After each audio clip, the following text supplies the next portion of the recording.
Praise the Lord. எப்படி இருக்கீங்க? இந்த மாதத்தினுடைய இறுதி நாள் உங்களை பார்ப்பது எனக்கு மிகுந்த மகிழ்ச்சி. ஏன் அப்படின்னா, கர்த்தர் நமக்கு நல்ல ஒரு வசனத்தை காண்பித்திருக்கிறார். அப்போஸ்தலர் 1 வசனத்தை பைபிள்ல வாசிக்கிற கவனிச்சு பாருங்க. பரிசுத்த ஆவி உங்களிடத்தில் வரும்போது நீங்கள் பலனடைந்து எருசலேமிலும் யூதேயா முழுவதிலும் சமாரியாவிலும் பூமியின் கடைசி பரியந்தமும் எனக்கு சாட்சிகளாயிருப்பீர்கள் என்றார். இயேசு கிறிஸ்து இந்த பூமியிலிருந்து எடுத்துக்கொள்ளப்படுறதுக்கு முன்னாடி சீஷர்களுக்கு திடமான ஆசீர்வாதம் உள்ள ஒரு ஆலோசனை நிறைந்த வார்த்தையை கொடுத்துட்டு தான் மேல போயிருக்கிறார்.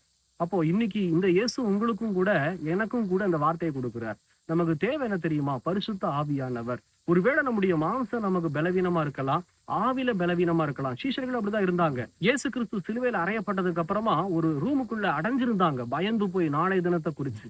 அது மாத்திரம் இல்ல, இயேசு கிறிஸ்து தம்மை வெளிப்படுத்தி கூட சந்தேகப்பட்டாங்க. மறுபடியும் அவங்களுக்குள்ள ஒரு திட நம்பிக்கையே உண்டாகல. என்ன நடக்குது? யோவான் 21 பாருங்க, மறுபடியும் பின்வாங்கி போறாரு பேதுரு. அவரோடு நிறைய சீசர்கள் மறுபடியும் பின்வாங்கி போறாங்க. அவங்களுடைய அழைப்பிலிருந்து பின்வாங்கி போறாங்க, ஆசீர்வாதத்துல இருந்து பின்வாங்கி போறாங்க. இயேசு மறுபடியும் வந்து அவங்களை சந்திச்சு பலப்படுத்துறாரு. ஆனா கடைசியில அவர் சொல்றாரு, பரிசுத்த ஆவி இடத்துல வரும்போதுதான் உண்மையான பலன் உண்டாகும். ஆமா பிரியமான ஜனமே, இன்னைக்கு பரிசுத்த ஆவி உங்க மேல இருக்கும் போது நீங்க பலன் அடைவீங்க. சர்வ சாதாரணமா இருக்க மாட்டீங்க. சீஷர்களை பாருங்க, இந்த ஆவியானுடைய பலன் அடுத்த அதிகாரத்தை நீங்க வாசிச்சு பார்த்தீங்கன்னா, ஊற்றப்படும் போது அவங்க பின்வாங்கி போகல, அவங்க ஒரு ரூமுக்குள்ள அடைஞ்சு நிக்கல, சுவிசேஷம் அறிவிக்க அவங்க பயப்படல, கொஞ்சம் கூட கலங்கல, தயங்கல. பயங்கர பலனா இருந்தாங்க, எல்லாவற்றிலும் பலனா இருந்தாங்க. அதே மாதிரிதான் இன்னைக்கு ஆண்டவர் சொல்றாரு, பரிசுத்த ஆவியானவருக்காக ஜெபம் பண்ணுங்க.